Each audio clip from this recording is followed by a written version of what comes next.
شہتوتوں کی میٹھی میٹھی بو چاروں طرف پھیلی ہوئی تھی۔ عمران جہاں کھڑا تھا اسے پائیں باغ تو نہیں کہا جا سکتا تھا، یہ تھا باغ ہی۔ آڑو، خوبانی، سیب اور شہتوت کے درخت عمارت کے چاروں طرف پھیلے ہوئے تھے۔ زمین پر گرے ہوئے شہتوت نہ جانے کب سے سڑ رہے تھے اور ان کی میٹھی بو ذہن پر گراں گزرتی تھی۔ عمران اندر جانے کے لیے موڑا ہی تھا کہ سامنے سے صوفیہ آتی دکھائی دی۔ انداز سے معلوم ہو رہا تھا کہ وہ عمران ہی کے پاس آ رہی ہے۔ عمران رک گیا۔ کیا آپ پرائیویٹ سراغر صاحب ہیں؟ صوفیہ نے آتے ہی سوال کیا۔ سراغر صاحب؟ عمران نے حیرت زدہ لہجے میں دہرایا۔ نہیں تو، ہمارے ملک میں تو پرائیویٹ سراغر صاحب قسم کی کوئی چیز نہیں پائی جاتی۔ پھر آپ کیا ہیں؟ میں؟ عمران نے سنجیدگی سے کہا۔ میں کیا ہوں؟ مرزا غالب نے میرے لیے ایک شعر کہا تھا، حیران ہوں دل کو روں کہ پیٹوں جگر کو میں، مقدور ہو تو ساتھ رکھوں نوحہ گر کو میں حقیقتاً کرائے کا ایک نوحہ گر ہوں۔ صاحب مقتدر لوگ دل یا جگر کو پٹوانے کے لیے مجھے کرائے پر حاصل کرتے ہیں، اور پھر میں انہیں حیران ہونے کا بھی وہ نہیں دیتا، کیا کہتے ہیں اسے، موقع۔ صوفیہ نے نیچے سے اوپر تک اسے گھور کر دیکھا۔ عمران کے چہرے پر برسنے والی حماقت کچھ اور زیادہ ہو گئی۔ آپ دوسروں کو الو کیوں سمجھتے ہیں؟ صوفیہ بھننا کر بولی۔ مجھے نہیں یاد پڑتا کہ میں نے کبھی کسی الو کو بھی الو سمجھا ہو۔ آپ آج جا رہے ہیں؟ مجھے افسوس ہے، کرن صاحب نے تسلی کے لیے میری خدمات حاصل کر لی ہیں۔ میرا سائیڈ بزنس تسلی اور دلاسا دینا بھی ہے۔ صوفیہ کچھ دیر خاموش رہی، پھر اس نے کہا، تو اس کا یہ مطلب ہے کہ آپ نے سارے معاملات سمجھ لیے ہیں۔ میں اکثر کچھ سمجھے بوجھے بغیر بھی تسلیاں دیتا رہتا ہوں، عمران نے مغموم لہجے میں کہا۔ ایک بار کا ذکر ہے کہ ایک آدمی نے میری خدمات حاصل کی، میں رات بھر اسے تسلیاں دیتا رہا، لیکن جب صبح ہوئی تو میں نے دیکھا کہ اس کی کھوپڑی میں 2 سوراخ ہیں، اور وہ نہ دل کو رو سکتا ہے اور نہ جگر کو پیٹ سکتا ہے۔ میں نہیں سمجھی۔ ان سوراخوں سے بعد میں ریوالور کی گولیاں برآمد ہوئی تھیں۔ معجزہ تھا جناب، معجزہ۔ سچ مچ یہ معجزوں کا زمانہ ہے۔ پرسوں یہ اخبار میں نے پڑھا تھا کہ ایران میں ایک ہاتھی نے مرغی کے انڈے دیے ہیں۔ آپ بہت اذیت پسند معصوم ہوتے ہیں، صوفیہ منہ بگاڑ کر بولی۔ آپ کی کوٹھی بڑی شاندار ہے، عمران نے موضوع بدل دیا۔ میں پوچھتی ہوں آپ ڈیڈی کے لیے کیا کر سکیں گے؟ صوفیہ جھنجھلا کے۔ دلاسا دے سکوں گا۔ صوفیہ کچھ کہنے ہی والی تھی کہ برآمدے کی طرف سے کرنل کی آواز آئی، ارے تم یہاں ہو؟ پھر وہ قریب آ کر بولا، 11 بجے ٹرین آتی ہے۔ وہ دونوں گدھے کہاں ہیں؟ تم لوگ اسٹیشن چلے جاؤ، میں نہ جا سکوں گا۔ کیا یہ واپس نہیں جائیں گے؟ صوفیہ نے عمران کی طرف دیکھ کر کہا۔ نہیں، کرنل نے کہا، جلدی کرو، 9:30 بج گئے ہیں۔ صوفیہ چند لمحے کھڑی عمران کو گھورتی رہی، پھر اندر چلی گئی۔ کیا آپ کے یہاں مہمان آ رہے ہیں؟ عمران نے کرنل سے پوچھا۔ ہاں میرے دوست ہیں، کرنل بولا، کرنل ڈکسن۔ یہ ایک انگریز ہے، مس ڈکسن اس کی لڑکی، اور مس بارتوش۔ بارتوش؟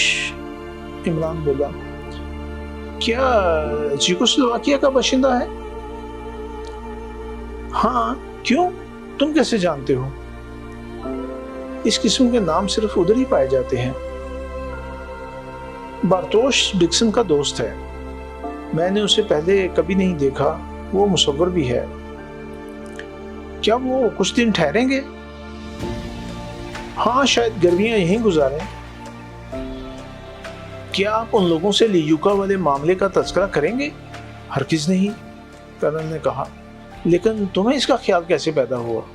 یوں ہی، البتہ میں ایک خاص بات سوچ رہا ہوں۔ کیا؟ وہ لوگ آپ پر ابھی تک قریب سارے حربے استعمال کر چکے ہیں، لیکن کاغذات حاصل کرنے میں ناکام رہے۔ کاغذات حاصل کیے بغیر وہ آپ کو قتل بھی نہیں کر سکتے، کیونکہ ہو سکتا ہے کہ اس کے بعد وہ کسی اور کے ہاتھ لگ جائیں۔ اب میں یہ سوچ رہا ہوں، کیا آپ لڑکی یا بھتیجوں کی موت برداشت کر سکیں گے؟ کیا بک رہے ہو؟ کرنل کام کر بولا۔ میں ٹھیک کہہ رہا ہوں، عمران نے سر ہلا کر کہا۔ فرض کیجئے وہ صوفیہ کو پکڑ لیں، پھر آپ سے کاغذات کا مطالبہ کریں، اس صورت میں آپ کیا کریں گے؟ میرے خدا! کرنل نے آنکھیں بند کر کے ایک ستون سے ٹیک لگا دی۔ عمران خاموش کھڑا رہا، پھر کرنل آنکھیں کھول کر مردہ سی آواز میں بولا، تم ٹھیک کہتے ہو، میں کیا کروں؟ میں نے اس کے متعلق کبھی سوچا نہ تھا۔ صوفیہ کو اسٹیشن نہ بھیجیے، اب میں انور اور عارف کو بھی نہیں بھیج سکتا۔ ٹھیک ہے، آپ خود کیوں نہیں جاتے؟ میں ان لوگوں کو تنہا بھی نہیں چھوڑ سکتا۔ اس کی فکر نہ کیجیے، میں موجود رہوں گا۔ تم؟ کرنل نے اسے اس طرح دیکھا جیسے وہ بالکل خالی ذہن ہو۔ کیا تم کسی خطرے کا مقابلہ کر سکو گے؟ کیوں نہیں؟ کیا آپ نے میری یہ ہوائی بندوق نہیں دیکھی؟ سنجیدگی میرے لڑکے، سنجیدگی! کرنل بے صبری سے ہاتھ اٹھا کر بولا۔ کیا آپ کیپٹن فیاض کو بھی احمق سمجھتے ہیں؟ ہاں؟ نہیں؟ تب پھر آپ بے کھٹکے جا سکتے ہیں۔ میری ہوائی بندوق ایک چڑے سے لے کر ہرن تک شکار کر سکتی ہے۔ تم میرا ریوالور پاس رکھو۔ ارے توبہ توبہ! عمران اپنا منہ پیٹنے لگا۔ اگر وہ سچ مچ چل ہی گیا تو کیا ہوگا؟ کرنل چند لمحے عمران کو گھورتا رہا، پھر بولا، اچھا میں انہیں روکے دیتا ہوں۔ ٹھہریے، ایک بات اور سنیے، عمران نے کہا، اور پھر آہستہ آہستہ کچھ کہتا رہا۔ کرنل کے چہرے کی رنگت کبھی پیلی پڑ جاتی تھی اور کبھی وہ پھر اپنی اصلی حالت پر آ جاتا تھا، مگر تھوڑی دیر بعد اپنے خشک ہونٹوں پر زبان پھیر کر بولا، میں نہیں سمجھ سکتا۔ آپ سب کچھ سمجھ سکتے ہیں، اب جائیے۔ او مگر نہیں کرنل، میں ٹھیک کہہ رہا ہوں، تم نے مجھے الجھن میں ڈال دیا ہے۔ کچھ نہیں، بس آپ جائیے۔ کرنل اندر چلا گیا۔ عمران وہیں کھڑا کچھ دیر تک اپنے ہاتھ ملتا رہا، پھر اس کے ہونٹوں پر پھیکی سی مسکراہٹ پھیل گئی۔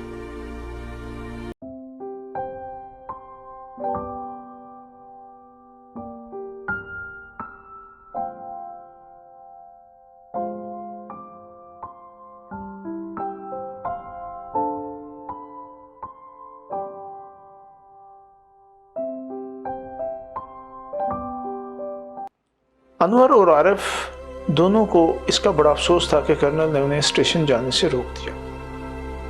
انہیں اس سے پہلے کرنل ڈکسن یا اس کی لڑکی سے ملنے کا اتفاق نہیں ہوا تھا۔ صوفیہ بھی اسٹیشن جانا چاہتی تھی، اسے بھی بڑی کوفت ہوئی۔ آپ نہیں گئے کرنل صاحب کے ساتھ؟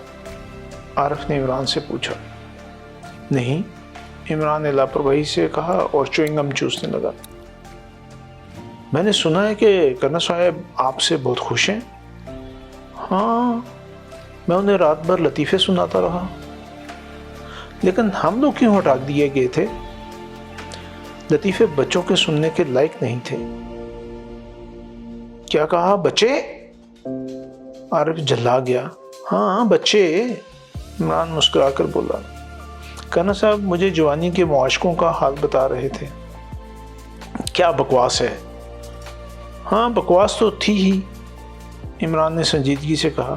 ان کی جوانی کے زمانے میں فوجیوں پر عاشق ہونے کا رواج نہیں تھا۔ اس وقت کی لڑکیاں صرف عاشقوں سے عشق کرتی تھیں۔ سمجھ میں نہیں آتا کہ آپ کس قسم کے آدمی ہیں۔ ہیں؟ اب آپ یہ سمجھتے ہیں کہ قصور میرا ہے؟ عمران نے حیرت سے کہا۔ کرنل صاحب خود ہی سنا رہے تھے۔ عارف ہنسنے لگا، پھر اس نے تھوڑی دیر بعد پوچھا، وہ بندر کیسا تھا؟ اچھا تھا؟ خدا سمجھے، عارف نے بھنا کر کہا اور وہاں سے چلا گیا۔ پھر عمران ٹہلتا ہوا اس کمرے میں آیا جہاں انور اور صوفیہ شطرنج کھیل رہے تھے۔ وہ چپ چاپ کھڑا ہو کر دیکھنے لگا۔ اچانک انور نے صوفیہ کو شے دے دی۔ اس نے بادشاہ کو اٹھا کر دوسرے خانے میں رکھا۔ دوسری طرف سے انور نے فیل اٹھا کر پھر شے دے دی۔ صوفیہ بچنے ہی جا رہی تھی کہ عمران بول پڑا، یہاں رکھیے۔ کیا؟ صوفیہ جھلا کر بولی، آپ کو شطرنج آتی ہے یا یوں ہی؟ بادشاہ ایک گھر سے زیادہ چل سکتا ہے؟ تب وہ بادشاہ ہوا یا کیچوا؟ بادشاہ تو مرضی کا مالک ہوتا ہے، یہ کھیل ہی غلط ہے۔ گھوڑے کی چھلانگ 2.5 گز کی، فیل ترچھا سپاٹا بھرتا ہے، چاہے جتنی دور چلا جائے، رخ ایک سرے سے دوسرے سرے تک سیدھا دوڑتا ہے، اور فرزیں جدھر چاہے چلے، کوئی روک ٹوک نہیں۔ گویا بادشاہ گھوڑے سے بھی بدتر ہے۔ کیوں نہ اسے گدھا کہا جائے جو اس طرح ایک خانے میں رینگتا پھرتا ہے؟ یار تم واقعی بکرات ہو، انور ہنس کر بولا۔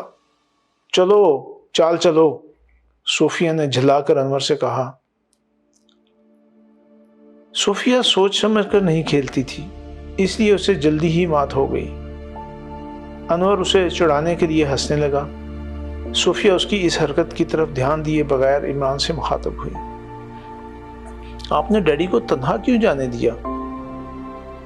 میں نہتا ہو کر کہیں نہیں جانا چاہتا تھا، عمران نے کہا۔ کیا مطلب؟ میں ان سے کہہ رہا تھا کہ میں اپنی ہوائی بندوق ساتھ لے چلوں گا، لیکن وہ اس پر تیار نہیں ہوئے۔ کیا آپ واقعی ہوائی بندوق سے مکھیاں مارتے ہیں؟ انور نے شوخ مسکراہٹ کے ساتھ پوچھا۔ عمران سینے پر ہاتھ رکھ کر تھوڑا سا جھکا، پھر سیدھا کھڑا ہو کر بولا، جناب پچھلی جنگ میں مجھے وکٹوریا کراس ملتے ملتے رہ گیا۔ میں ہسپتالوں میں مکھیاں مارنے کے فرائض انجام دیتا رہا۔ اتفاق سے ایک دن ایک ڈاکٹر کی ناک پر بیٹھی ہوئی مکھی کا نشانہ لیتے وقت ذرا سی چوک ہو گئی۔ قصور میرا نہیں، مکھی ہی کا تھا کہ وہ ناک سے اڑ کر آنکھ پر جا بیٹھی۔ بہرحال اس حادثہ کے بعد میری ساری پچھلی خدمات پر سوڈا واٹر پھیر دیا گیا۔ Soda water? انور نے کہکا لگایا۔ صوفیہ بھی ہنسنے لگی۔ جی ہاں، اس زمانے میں خالص پانی نہیں ملتا تھا، ورنہ میں یہ کہتا کہ میرے سابقہ کارناموں پر پانی پھیر دیا گیا۔ خوب، آپ بہت دلچسپ آدمی ہیں، صوفیہ بولی۔ میرا دعویٰ ہے کہ میرا نشانہ بہت صاف ہے۔ تو پھر دکھائیے نا، انور نے کہا۔ ابھی لیجئے۔ عمران اپنے کمرے سے ایئر گن نکال لایا، پھر اس میں چھرا لگا کر بولا، جس مکھی کو کہیے۔ سامنے والی دیوار پر کئی مکھیاں نظر آ رہی تھی۔ انور نے ایک کی طرف اشارہ کر دیا۔ جتنے فاصلے سے کہیے، عمران بولا۔ آخری سرے پر چلے جائیے۔ بہت خوب۔ عمران آگے بڑھ گیا۔ فاصلہ 18 فٹ ضرور رہا ہوگا۔ عمران نے نشانہ لے کر ٹریگر دبا دیا۔ مکھی دیوار سے چپک کر رہ گئی۔ صوفیہ دیکھنے کے لیے دوڑی، پھر اس نے انور کی طرف مڑ کر تحیر آمیز لہجے میں کہا، سچ مچ کمال ہے، ڈیڈی کا نشانہ بہت اچھا ہے، لیکن شاید وہ بھی… کون سی بڑی بات ہے؟ انور شیخی میں آ گیا، میں خود لگا سکتا ہوں۔ اس نے عمران کے ہاتھ سے بندوق لی۔ تھوڑی دیر بعد صوفیہ بھی اس شغل میں شامل ہو گئی۔ دیواروں کا پلاسٹر برباد ہو رہا تھا اور ان پر گویا مکھیاں مارنے کا بھوت سوار ہو گیا تھا۔ پھر عارف بھی آ کر شریک ہو گیا۔ کافی دیر تک یہ کھیل جاری رہا، لیکن کامیابی کسی کو بھی نہ ہوئی۔ اچانک صوفیہ بڑبڑائی، لا حول ولا قوت، کیا حماقت ہے، دیواریں برباد ہو گئیں۔ پھر وہ سب جھیمپی ہوئی ہنسی ہنسنے لگے، لیکن عمران کی حماقت امیز سنجیدگی میں ذرا برابر بھی فرق نہ پڑا۔ واقعی دیواریں برباد ہو گئیں، عارف بولا۔ کرنل صاحب ہمیں زندہ دفن کر دیں گے۔ سب آپ کی بدولت، انور نے عمران کی طرف اشارہ کر کے کہا۔ میری بدولت کیوں؟ میں نے تو صرف ایک ہی مکھی پر نشانہ لگایا تھا۔ انور ہنسنے لگا، پھر اس نے عمران کے کاندھے پر ہاتھ رکھ کر کہا، یار سچ بتانا، کیا تم واقعی احمق ہو؟ عمران نے بڑے مغموم انداز میں سر ہلا دیا۔ لیکن کل رات تم نے منشیات کی ناجائز تجارت کے متعلق کیا بات کہی تھی؟ مجھے یاد نہیں، عمران نے حیرت سے کہا۔ پھر کرنل صاحب نے ہمیں ہٹا کیوں دیا تھا؟ ان سے پوچھ لیجئے گا۔ عمران نے عارف کی طرف اشارہ کیا اور عارف ہنسنے لگا۔ کیا بات تھی؟ انور نے عارف سے پوچھا۔ ارے کچھ نہیں، بکواس، عارف ہنستا ہوا بولا۔ آخر بات کیا تھی؟ پھر بتاؤں گا۔ صوفیہ عمران کو گھورنے لگی۔ وہ بندر کیسا تھا؟ انور نے عمران سے پوچھا۔ اچھا خاصا تھا، آرٹ کا ایک بہترین نمونہ۔ گھاس کھا گئے ہو شاید، انور جلا گیا۔ ممکن ہے لنچ میں گھاس ہی ملے، عمران نے مسکین صورت بنا کر کہا۔ ناشتے میں تو چنے کے چھلکے کھائے تھے۔ تینوں بے تحاشا ہنسنے لگے، لیکن صوفیہ جلدی سے سنجیدہ ہو گئی اور اس نے غصیلی آواز میں کہا، آپ ڈیڈی کا مذاق اڑانے کی کوشش کر رہے ہیں؟ پتہ نہیں وہ کیوں خاموش رہ گئے۔ ممکن ہے انہیں خیال آ گیا ہو کہ میرے پاس بھی ہوائی بندوق موجود ہے، عمران نے سنجیدگی سے کہا۔ اور حقیقت یہ ہے کہ میں ان کا مذاق اڑانے کی کوشش ہرگز نہیں کر رہا تھا۔ میں بھی وٹامن پر جان چھڑکتا ہوں۔ وٹامنس کو خطرے میں دیکھ کر مجھے پوری قوم خطرے میں نظر آنے لگتی ہے۔ کیا بات تھی؟ انور نے صوفیہ سے پوچھا۔ کچھ نہیں، صوفیہ نے بات ٹالنی چاہی، لیکن انور پیچھے پڑ گیا۔ جب صوفیہ نے محسوس کیا کہ جان چھڑانی مشکل ہے تو اس نے ساری بات دہرا دی۔ اس پر کہکا پڑا۔ یار کمال کے آدمی ہو، انور ہنستا ہوا بولا۔ پہلی بار آپ کے منہ سے سن رہا ہوں، ورنہ میرے ڈیڈی تو مجھے بالکل بھدرو سمجھتے ہیں۔ تو پھر آپ کے ڈیڈی ہی؟ ارے عمران ہاتھ اٹھا کر بولا، ایسا نہ کہیے، وہ بہت بڑے آدمی ہیں، director general of intelligence bureau. کیا؟ انور حیرت سے آنکھیں پھاڑ کر بولا، یعنی رحمان صاحب؟ جی ہاں، عمران نے لاپرواہی سے کہا۔ ارے تو آپ وہی عمران ہیں جس نے لندن میں امریکی گنڈے میکلارنس کا گروہ توڑا تھا؟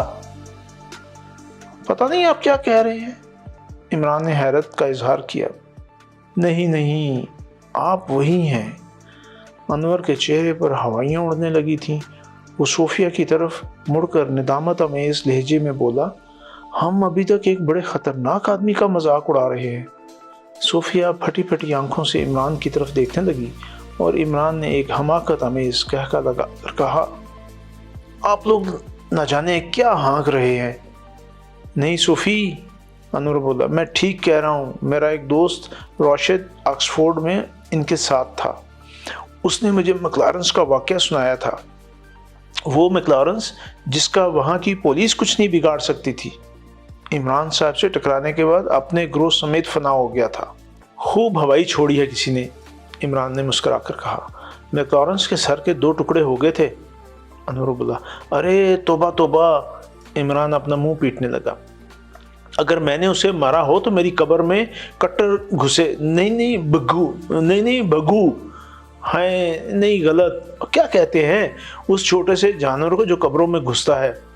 بجو، عارف بولا۔ خدا جیتا رکھے، بجو۔ عمران صاحب میں معافی چاہتا ہوں، انور نے کہا۔ ارے آپ کو کسی نے بہکایا ہے؟ نہیں جناب، مجھے یقین ہے۔ صوفیہ اس دوران میں کچھ نہیں بولی، وہ برابر عمران کو گھرے جا رہی تھی۔ آخر اس نے تھوک نکل کر کہا، مجھے کچھ یاد پڑتا ہے کہ ایک بار کیپٹن فیاض نے آپ کا تذکرہ کیا تھا۔ کیا ہوگا، مجھے وہ آدمی سخت ناپسند ہے۔ اس نے پچھلے سال مجھ سے 5.5 روپے ادھار لیے تھے، آج تک واپس نہیں کیے۔ جی سامعین، آپ نے عمران سیریز کی نئی ایپیسوڈ سنی۔ مجھے یقین ہے کہ آپ ضرور اس سے محظوظ ہوئے ہوں گے۔ آپ کا قاری آپ سے اجازت چاہتا ہے۔